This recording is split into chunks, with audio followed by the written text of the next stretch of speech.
Oh, my sweet friend, please be okay. I'm here. I won't leave you. Shh, it's all right now. Midnight was a rescue Mustang who had survived the wilderness, but a silent poison was doing what the wild never could. He lay on a cold clinic floor, his systems shutting down. Yet, in the final second before the needle touched his skin, Midnight fought back.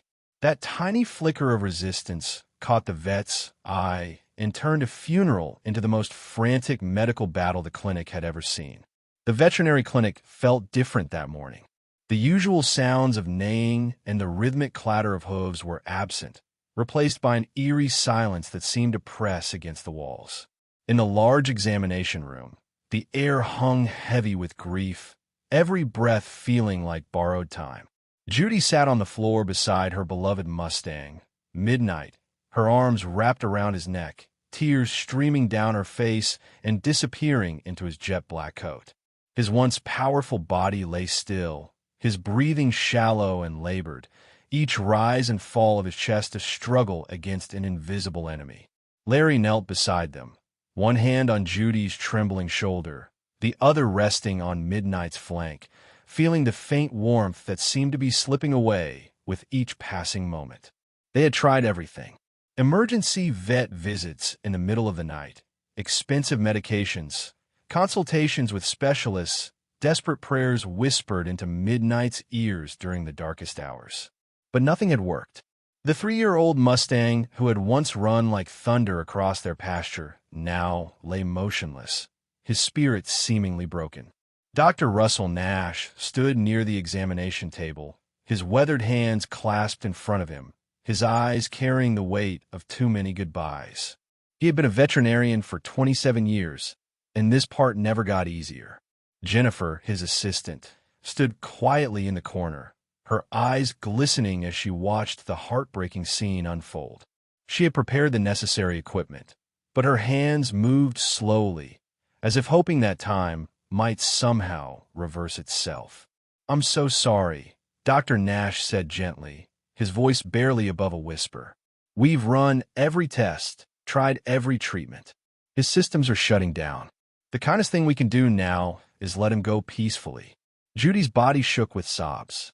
She pressed her forehead against Midnight's neck, inhaling his familiar scent, earth and hay and morning dew, trying to memorize every detail before it was gone forever. "I can't do this," she choked out. "I can't say goodbye to him." Larry's voice cracked as he spoke, his own tears falling freely now. "We have to, Judy. We can't let him suffer anymore." The room felt frozen in sorrow, trapped in a moment that no one wanted to acknowledge, but everyone knew was inevitable. Midnight's eyes, usually so bright and full of wild spirit, were dim and unfocused. The powerful Mustang who had chosen Judy 3 years ago at the rescue auction, who had learned to trust humans again after being abandoned, who had galloped with such joy across their farm. That horse seemed already gone. Dr. Nash approached slowly, giving them space, respecting the sacred nature of goodbye. "Take all the time you need," he said softly. "There's no rush. When you're ready, we'll make sure he feels no pain." Jennifer quietly placed the prepared syringe on the tray, the soft clink of glass against metal seeming impossibly loud in the hushed room. She wiped her own eyes, turning away to give the family privacy in their final moments with Midnight. Judy stroked Midnight's face, her fingers tracing the white star-shaped marking on his forehead that had given him his name, a splash of starlight against the midnight sky of his coat. "You saved me, boy," she whispered, her voice breaking. "When I lost my job, when everything felt impossible, you were there. You gave me purpose. You taught me what it meant to be strong again." Larry added his own words, his hand moving in gentle circles on Midnight's side. "You were more than a horse, buddy.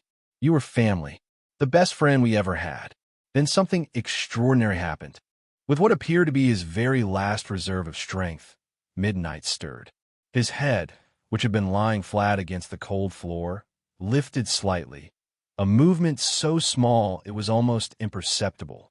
Slowly, shakily, he turned toward Judy, and with tremendous effort, he pressed his muzzle against her chest, right over her heart.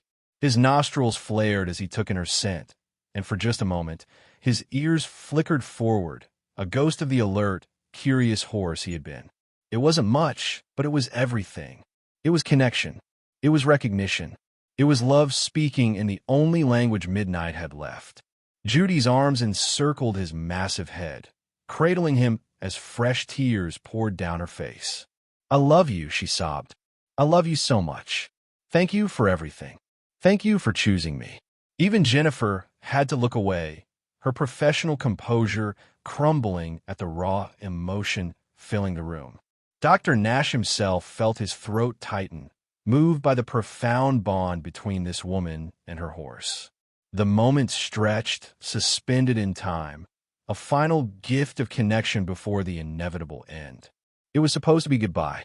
The room remained silent, except for Judy's quiet weeping and Midnight's labored breathing. Dr. Nash stepped forward, his movements deliberate and careful, his eyes holding deep compassion for the family before him. He reached for the syringe, his voice gentle but steady. "When you're ready," he said quietly, his tone offering both reassurance and permission to let go. Judy kissed Midnight's forehead, right on that white star, her lips trembling. "Goodbye, my beautiful boy," she whispered. "Run free now. No more pain." Larry squeezed her shoulder, his own face wet with tears, unable to speak past the lump in his throat. Dr. Nash knelt beside Midnight, preparing to find the vein in his neck for the final injection. He placed his stethoscope against Midnight's chest, a routine final check before proceeding. But as he listened, his brow furrowed. He moved the stethoscope to another position, then another, his expression shifting from somber acceptance to focused concentration. "Wait," he murmured suddenly, his hand freezing mid-motion. He set the syringe down carefully, his full attention now on what he was hearing. Judy and Larry looked up in confusion, their tear-stained faces etched with exhaustion and pain. "What is it?" Larry asked, his voice hoarse and uncertain. Dr. Nash didn't answer immediately. Instead, he leaned closer to Midnight, his experienced hands now palpating the horse's abdomen, pressing gently along his flanks.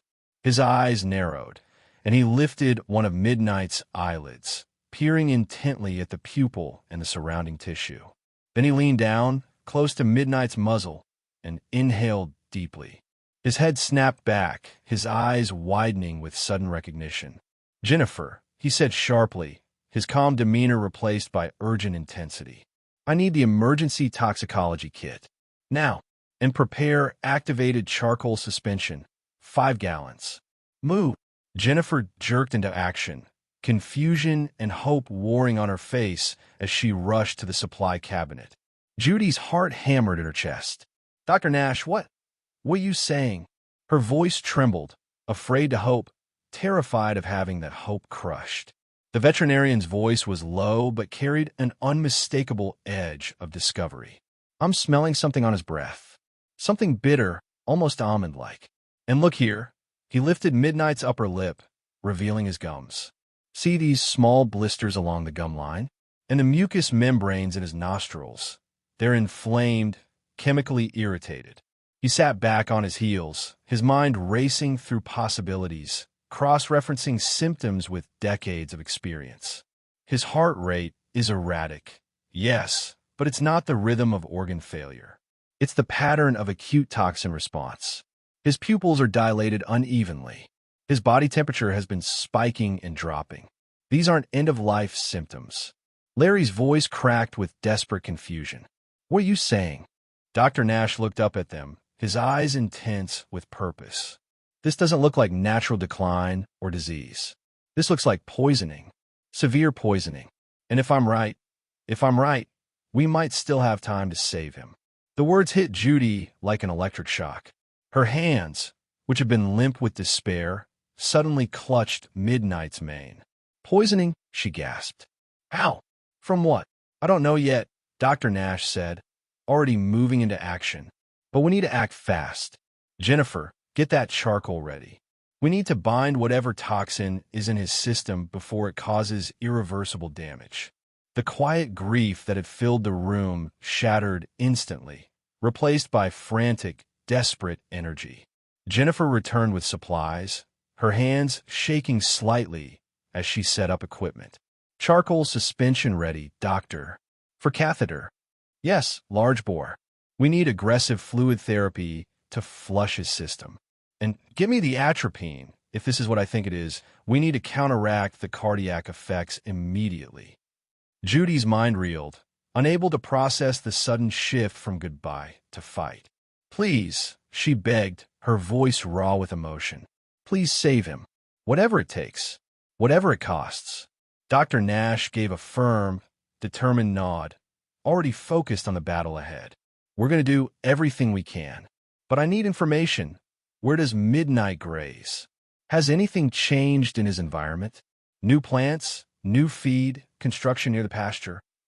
Larry's eyes went wide as something clicked in his memory. Julio mentioned something yesterday. He said there were some strange plants growing near the back fence. Purple flowers. He was going to clear them out, but... Did he say what kind?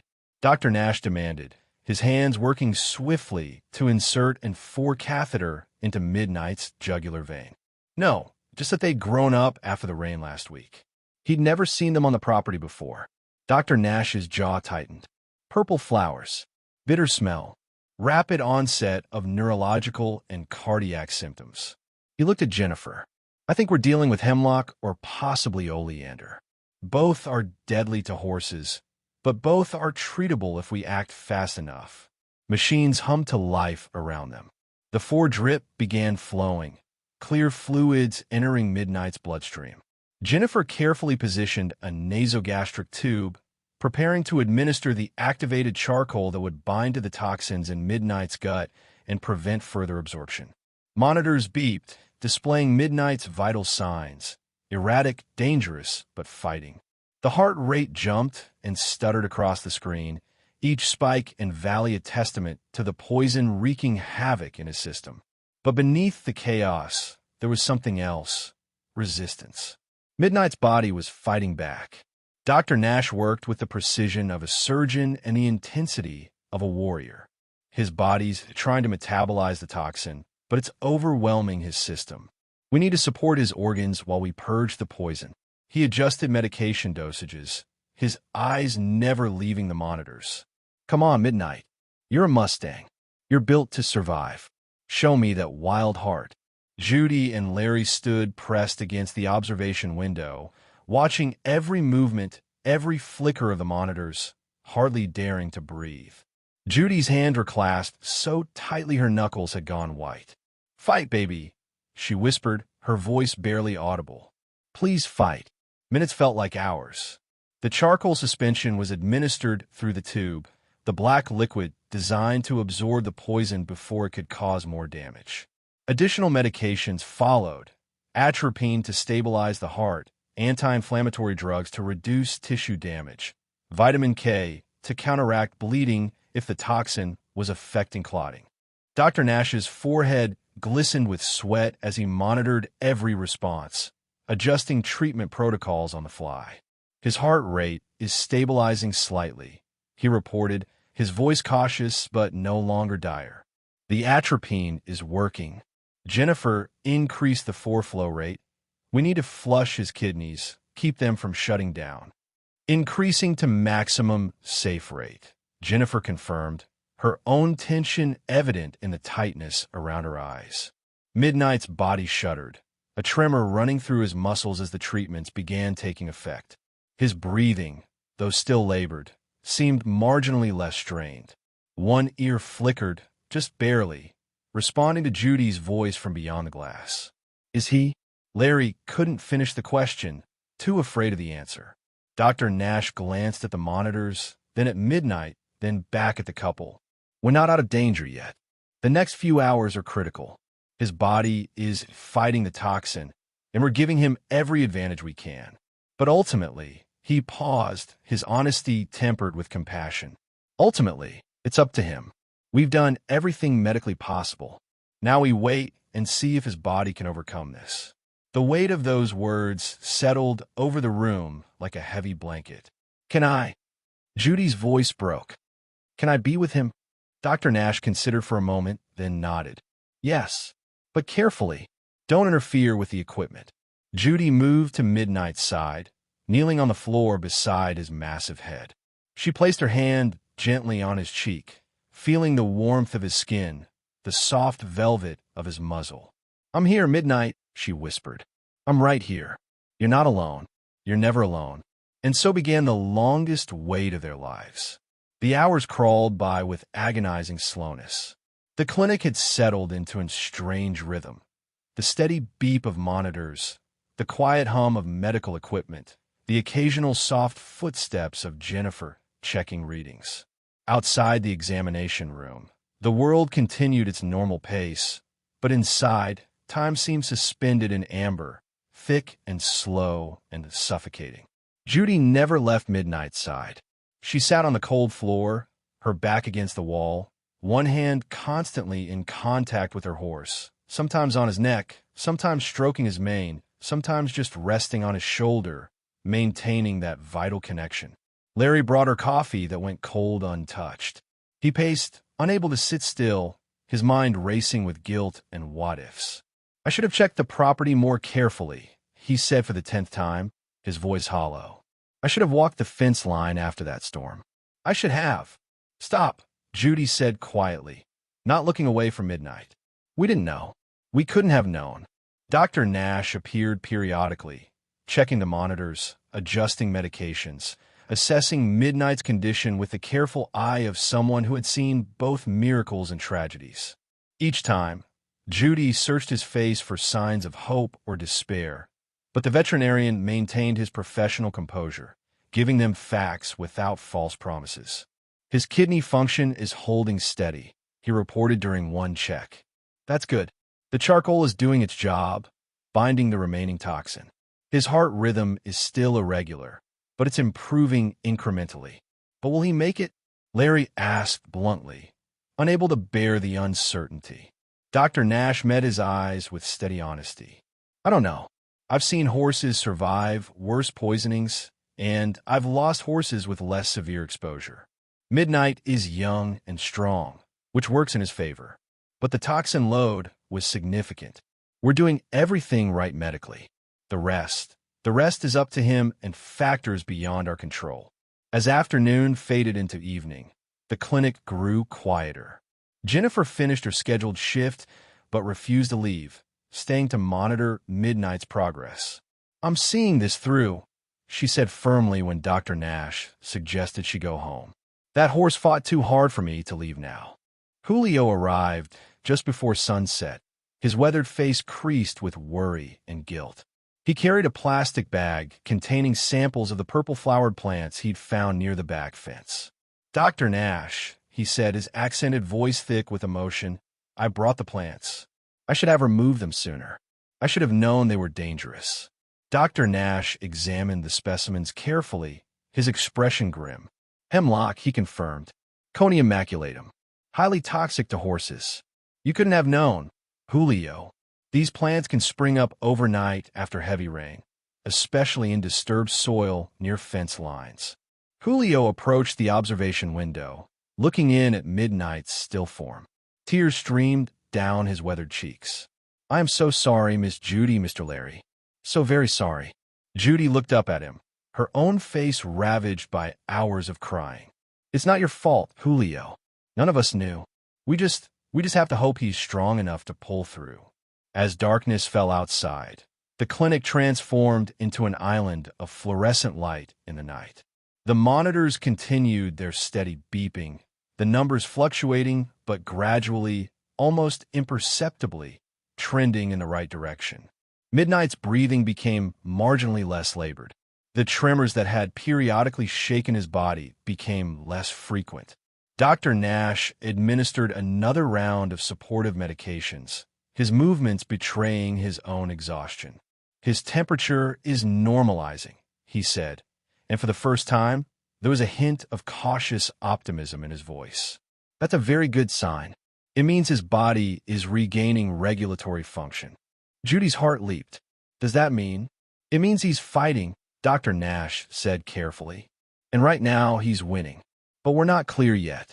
The critical window for toxin-induced organ failure is typically 12 to 24 hours from exposure. We need to get through the night. So they waited through the night. Larry dozed fitfully in a chair, jerking awake every time a monitor beeped differently. Jennifer made coffee and brought blankets. Julio sat in the waiting room, refusing to leave until he knew midnight's fate. Dr. Nash catnapped in his office, setting an alarm to wake him every hour for checks. And Judy stayed with Midnight, her vigil unbroken, her hand always touching him, her voice soft and constant. She told him stories about the day she first saw him at the auction, wild-eyed and distrustful, how he'd chosen her by walking up to her trailer instead of any others. About their first ride together, where he'd finally trusted her enough to carry her across the pasture. About lazy summer afternoons when he'd rest his head on her shoulder while she read books aloud to him. "You can't leave me, Midnight," she whispered as the darkest hours of night pressed in. "I need you. You're not done teaching me how to be brave. So you fight, okay? You fight with that wild Mustang heart of yours. You fight, and you come back to me." As if in response, Midnight's ear flickered toward her voice. Dawn crept through the windows of the clinic like a tentative promise, soft pink and gold light spilling across the examination room. The monitors showed steady, rhythmic patterns that hadn't been there 12 hours before. The numbers had stabilized, heart rate still elevated but regular, oxygen saturation holding strong, kidney function within acceptable parameters. Dr. Nash entered the room as the first rays of sunlight touched Midnight's dark coat, and what he saw made him stop in his tracks. The veterinarian's tired face broke into the first genuine smile he'd allowed himself since this ordeal began. "Judy," he said softly. "Larry, come look." Judy's head jerked up. She'd been resting it on Midnight's shoulder, her hand still on his neck. She followed Dr. Nash's gaze and gasped. Midnight's eyes were open, truly open, focused and aware, no longer the dull, unfocused stare of a creature slipping away. And as they watched, holding their breath, Midnight's head lifted slightly from the floor. It was a small movement, weak and shaky, but it was deliberate, purposeful. His dark eyes found Judy's face, and a soft sound emerged from his throat. Not quite a nicker, but close. A sound of recognition, a sound of greeting. "Oh my God," Judy breathed, tears springing fresh to her eyes, though these were different tears. "Midnight? Baby." Dr. Nash moved quickly to the monitors, checking readings with renewed energy despite his sleepless night. His vitals are significantly improved. Heart rhythm is stabilizing into a normal pattern. Respiratory rate is within normal range. Neurological responses. Look at his ears, his eye tracking. He's coming back. Jennifer appeared in the doorway, drawn by the commotion, and her hand flew to her mouth when she saw Midnight's alert eyes. "Oh, thank God," she whispered. Larry dropped to his knees beside Judy, his hand joining hers on Midnight's neck. "Hey, buddy," he said, his voice choked with emotion. "Hey there. You scared us. You scared us so bad." Midnight's nostrils flared as he took in their scents. Familiar, beloved home. His tail, which had been limp and lifeless, gave the faintest swish against the floor. It wasn't the powerful movement of a healthy horse, but it was movement. It was life asserting itself. Dr. Nash carefully removed some of the monitoring equipment, his experienced hands gentle. The activated charcoal did its job. We caught it in time. His body has metabolized and eliminated the toxin. He's not out of the woods completely. We'll need to monitor his liver and kidney function closely over the next few days, keep him on supportive therapy, but the crisis has passed. Judy couldn't stop the sobs that racked her body now, but they were sobs of relief, of overwhelming gratitude. She pressed her face against Midnight's neck, feeling the strong, steady pulse beneath his skin. "You did it," she cried. "You fought, and you won. My brave, beautiful boy. You won." Dr. Nash stepped back, giving them privacy for this moment of reunion. His own eyes were suspiciously bright as he watched the scene unfold. Jennifer stood beside him, wiping away tears openly. I didn't think he'd make it, Jennifer admitted quietly. When they brought him in yesterday, I was certain we'd lost him. So was I, Dr. Nash confessed. But sometimes these animals surprise us. Their will to live, their bond with their people, it's stronger than any medicine we can give them. Julio appeared in the doorway, hesitant, his hat clutched in his hands.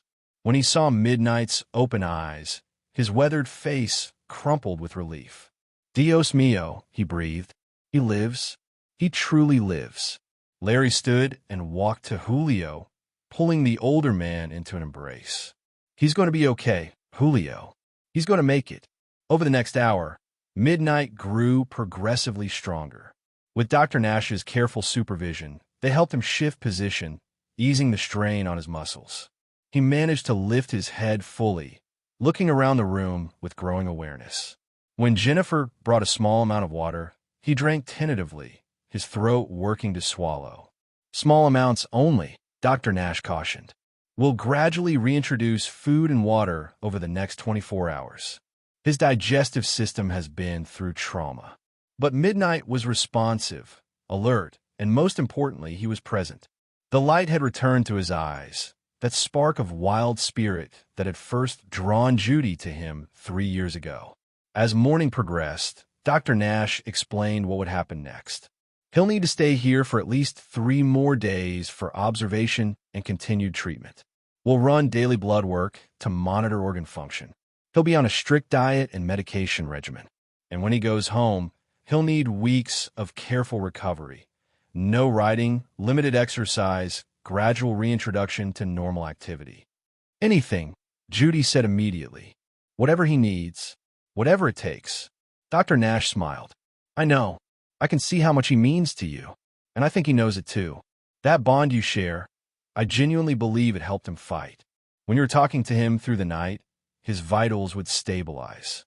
It's not scientific, but I've been doing this long enough to know that love matters. It really does. Later, when things had settled into a calmer routine, when Midnight was resting comfortably with Judy sitting beside him, Dr. Nash pulled Larry aside. I need to tell you something, the veterinarian said quietly. That moment yesterday, when Midnight pressed his muzzle against Judy's chest, that wasn't a goodbye. Larry looked at him questioningly. Animals in severe distress often seek out their bonded humans for comfort. But there's more to it. Horses, especially ones as intuitive as Midnight, can sense their owner's distress. In that moment, despite his own suffering, he was trying to comfort her. He was telling her, in the only way he could, I'm still here. I'm still fighting. Larry's eyes filled with fresh tears. He was trying to tell us not to give up on him. Exactly, Dr. Nash said. And that's when I knew something was off. A horse truly at the end of life doesn't have the energy or awareness for that kind of connection. That gesture, that was a plea for help, not a goodbye. It made me look closer, question my initial assessment. That moment saved his life. As the day progressed, Midnight continued to improve. By afternoon, he was able to lift his head without assistance for extended periods. By evening, with careful support from Dr. Nash, Jennifer, and Larry, they helped him shift into a more comfortable sternal position, taking pressure off his organs. Judy never left his side. 3 days later, when Dr. Nash finally cleared Midnight for transport home, the entire clinic staff gathered to see him off. Midnight walked slowly, carefully out of the building on shaky legs, but he walked. His head was high, his eyes bright, his spirit unbroken. The trailer ride home was careful and slow. When they arrived at the farm, Julio had prepared a special recovery stall with extra bedding, clean water, and the gentlest hay. As they led Midnight inside, the other horses in the barn nickered in greeting, seeming to sense that something remarkable had occurred. That night, Judy sat in the stall with Midnight, just watching him breathe, marveling at the miracle of his survival. He dozed peacefully, his healing body finally at rest in familiar surroundings. You know what Dr. Nash told me? She said softly, stroking his mane. He said that your nuzzle, that moment when I thought you were saying goodbye, you were actually telling me not to give up. You were asking for help, even though you couldn't speak. You were fighting, even when it seemed impossible. Midnight's ears swiveled toward her voice. "I almost let you go," she whispered, fresh tears sliding down her cheeks. "I almost gave up on you. But you didn't give up on yourself. You fought through poison, through pain, through everything, because you wanted to live, because you wanted to come home." She rested her forehead against his neck, feeling the strong, steady heartbeat beneath his skin. "Thank you," she breathed. "Thank you for fighting. Thank you for that nuzzle that made Dr. Nash look closer. Thank you for not giving up. Thank you for staying with me."